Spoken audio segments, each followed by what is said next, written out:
sean viables para uso de energéticos. Para uso de alimentación y agricultura y bioremediación ambiental ya es viable hacer. Pero, por ejemplo, para cosechar las microalgas, como miden menos de 5 micras, no hay una red que las logre contener. Entonces, a su vez en la Ibero hemos diseñado otros implementos que nos han permitido cosecharlas. Es una centrifugadora de tipo canasta, de tipo continuo, que normalmente en el mercado es muy cara y muy costosa, pero con nosotros la diseñamos con ingenieros locales y que nos permite obtener la pasta de las microalgas de una manera mucho más sencilla. Hay otros retos que superar, ¿no? Y en ello estamos trabajando. Hemos realizado varios eventos de divulgación y de popularizar esta tecnología. Un evento demostrativo que fue el inicial en 2010, tuvimos un curso de tecnología ambiental, después un seminario y un evento demostrativo también, donde tuvimos con la participación también de la UNAM, de la UAM, del CIGNOR y de la Universidad de Wageningen de Holanda. Entonces, esos son algunos avances en cuanto a tecnología de microalgas. Tenemos un segundo proyecto relacionado a energías renovables que tiene que ver con energía eólica. Este proyecto se titula La identificación de riesgos y beneficios de los proyectos de energía eólica, un modelo de ayuda a la decisión multicriterio combinando los sistemas de información geográfica. Esto es porque los proyectos de energía eólica, aunque es una tecnología limpia, digamos, en emisiones de carbono, tiene impactos ambientales porque son una obra civil que requiere cimentación muy grande, que requiere traslados, que requiere a su vez desplazar vegetación, que modifica el paisaje y que cuando se da en condiciones de inequidad, entonces genera controversias sociales y descontentos sociales y rechazo incluso a este tipo de proyectos, y es necesario contar con metodologías que permitan hacer más transparente la toma de decisiones en proyectos de energía eólica. Nosotros tenemos un proyecto con la Universidad de Quebec en Rimouski, en el que colabora el doctor Miguel Corona, que presente también, y los objetivos del proyecto son aplicar y adaptar el modelo de toma de decisiones que ellos desarrollaron para involucrar a los actores, adaptarlo al contexto mexicano. Lanzar el laboratorio de energía eólica en la Ibero Puebla, diseñar un curso de energía eólica para nuestra licenciatura y nuestro posgrado, que incluya los diferentes aspectos técnicos, económicos, sociales y ambientales, y elaborar un módulo educativo de energía eólica que pueda mostrarse en preparatorias, en otras universidades, y que permita justamente conocer los aspectos de la energía eólica.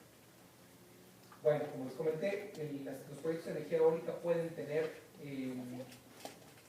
descontento social, como es el ejemplo en Oaxaca, donde la gente pues, no ha visto los beneficios en la localidad de haber tenido y de haber aceptado los proyectos, o bien que la compra-venta del terreno se ha hecho en precios muy bajos y la renta también. Entonces el proyecto de la Ibero hace la transparencia y adaptación de este modelo, toma la experiencia que ya fue aplicada en Canadá, convoca a los implicados a una mesa de diálogo y negociación, utiliza la ayuda de un programa de cómputo y de un sistema de inteligencia territorial y facilita la convergencia de voluntades e intereses de los implicados. Nosotros planteamos un caso de estudio hipotético que fue para la región oriental del estado de Puebla, de Esperanza. De allí tuvimos velocidades de viento, principalmente del mapa de Atlas Digital Eólico de México, para evitar tener que hacer mediciones directas. Planteamos un proyecto que fuera de propiedad mixta y una capacidad instalada que se instalaría de 60 megawatts. Ese es el caso hipotético que planteamos. Hicimos con sistemas de información geográfica una representación hipotética de cómo quedarían los generadores eólicos, las turbinas distribuidas. Aquí está la ciudad, aquí están los lomeríos, donde el viento sería más propicio, y las diferentes características del territorio geográficamente. Bueno, convocamos al taller de toma de decisiones a diferentes actores sociales, a un presidente municipal de otro municipio, para que él funcionara como un actor que representa un comisariado general, un terrateniente, un representante del sector financiero, de la Comisión Federal de Electricidad, de la Secretaría del Medio Ambiente del Estado de Puebla, de la Semarnat, un ambientalista de una ONG, un líder social, una vecindad y una de académico. Todos ellos participaron en un taller que duró aproximadamente unas 16 horas y donde nos metimos intensamente al laboratorio de toma de decisiones, todo esto mediante la metodología que fue desarrollada en Quebec y que nosotros hemos estado adaptando al caso mexicano. Los resultados. Después pues, de todos los debates que se dieron, la ponderación de criterios, utilizar los programas de cómputo y representarlos gráficamente y con la discusión de los actores, se logró la convergencia de voluntades e intereses de los participantes hacia la aprobación de la instalación de un parque eólico. Hubo una disidencia entre los temas y se trató directamente. Esta metodología permitió que hubiera una negociación. Los participantes elogiaron el método porque ayuda a resolver las controversias y futuros conflictos y su aplicación puede ser diversa, no nada más centrarse a los proyectos eólicos, sino a otros proyectos de impacto ambiental donde los actores tengan que negociar. Bueno, y también estamos trabajando en un módulo educativo de energía eólica. Este es el módulo de la Universidad de Quebec, pero nosotros en Puebla con nuestros estudiantes estamos haciendo diseño de las eólicas, de las turbinas y bueno, pues podemos contar con un módulo educativo ya a finales de este semestre. Algunos eventos que hemos organizado en el tema de energía eólica enfocado hacia la toma de decisiones y la sustentabilidad. Son el primer coloquio de la IDERO sobre sustentabilidad en proyectos de energía eólica. Lanzamos un número de nuestra revista de la universidad, Rúbricas, con el tema de las energías renovables y pues hemos estado haciendo algunas conferencias y ruedas de prensa. Gracias.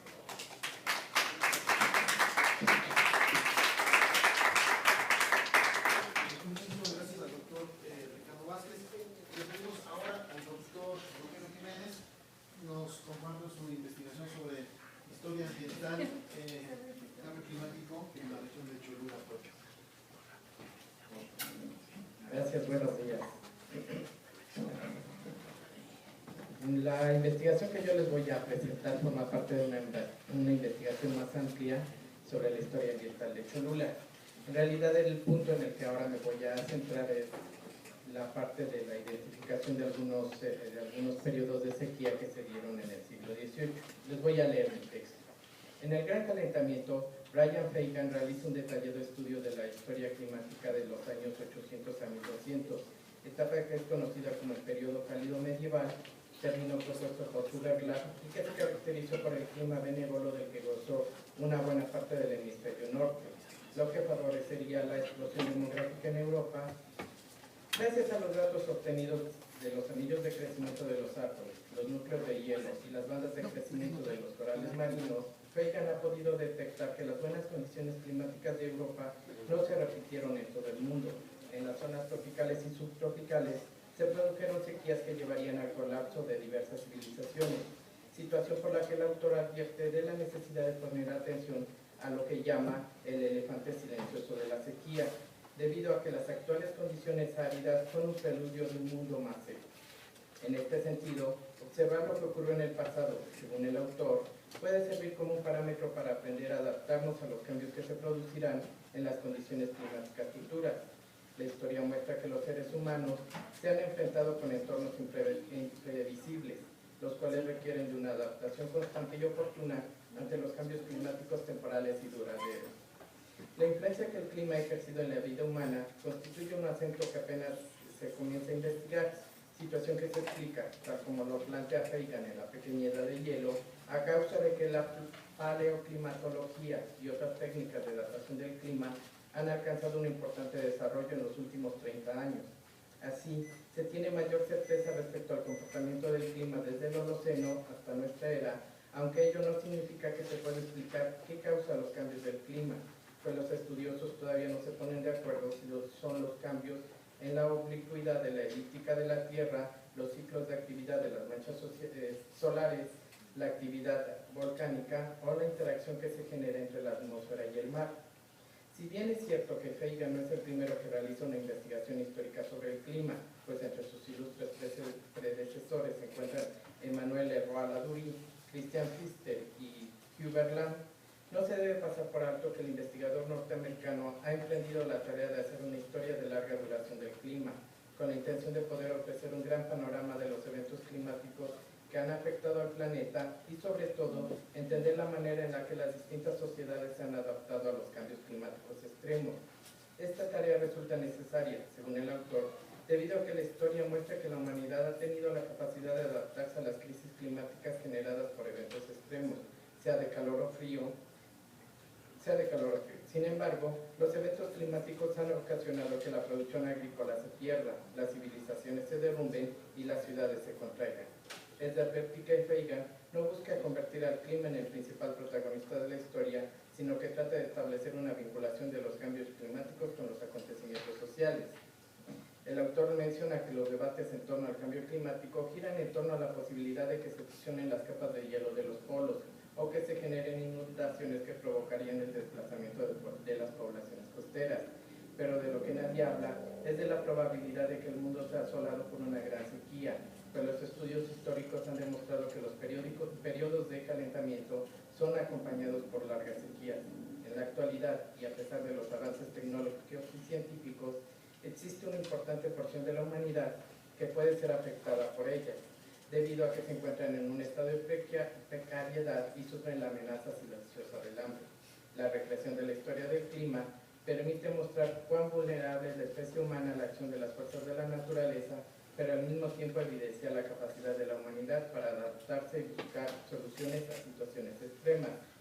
Los argumentos de Feigan son corroborados por Víctor Orlando Magaña y Carolina Ney, quienes, en Ciencia, revista editada por la Academia Mexicana de la Ciencia, plantean que desde el punto de vista climatológico, la sequía se enmarca entre los procesos de variabilidad natural más peligrosos. Los periodos muy cálidos y secos en la historia del planeta deben revisarse para ver qué tan atípicos resultan y en este sentido poder establecer ciertos parámetros de estudio. Las sequías en la región de Cholula en la primera mitad del siglo XVII. La región de Cholula se ubica en el Valle Puebla-Tlaxcala, que forma parte de la plataforma neovolcánica, misma que domina el modelado del relieve y la distribución de la hidrografía. La región limita al noroeste con el volcán de la Malinche, al oeste con la Sierra Nevada, al sur con la cuenca del río Atoyac y al norte con el cerro del San Lorenzo. El clima es templado de meseta con inviernos secos y veranos frescos. La temperatura media fluctúa entre los 18 y 20 grados centígrados. La precipitación fluvial media anual es de 700 a 800 mililitros. Las lluvias más intensas se producen a principios de verano, aunque los estudiosos indican que la región de Cholula, comparada con otras regiones del valle, es la que muestra el menor coeficiente de variación pluviométrica anual.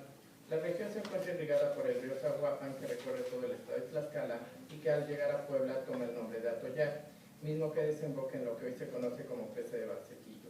La subcuenca del río Atoyac pertenece a la región hidrológica del río Balsas. Las aguas provenientes de los deshielos de los volcanes alimentan varios ríos pequeños, sobre todo en el oeste, en la región del Somonte y la llanura que se extiende en la falda oriental de la Sierra Nevada, los cuales forman varios abanicos aluviales que corren de oeste a este. Entre los ríos más importantes se encuentran 6, y el agua de estos ríos ha sido aprovechada, tanto en el pasado como en el presente, para el cultivo por medio de la irrigación.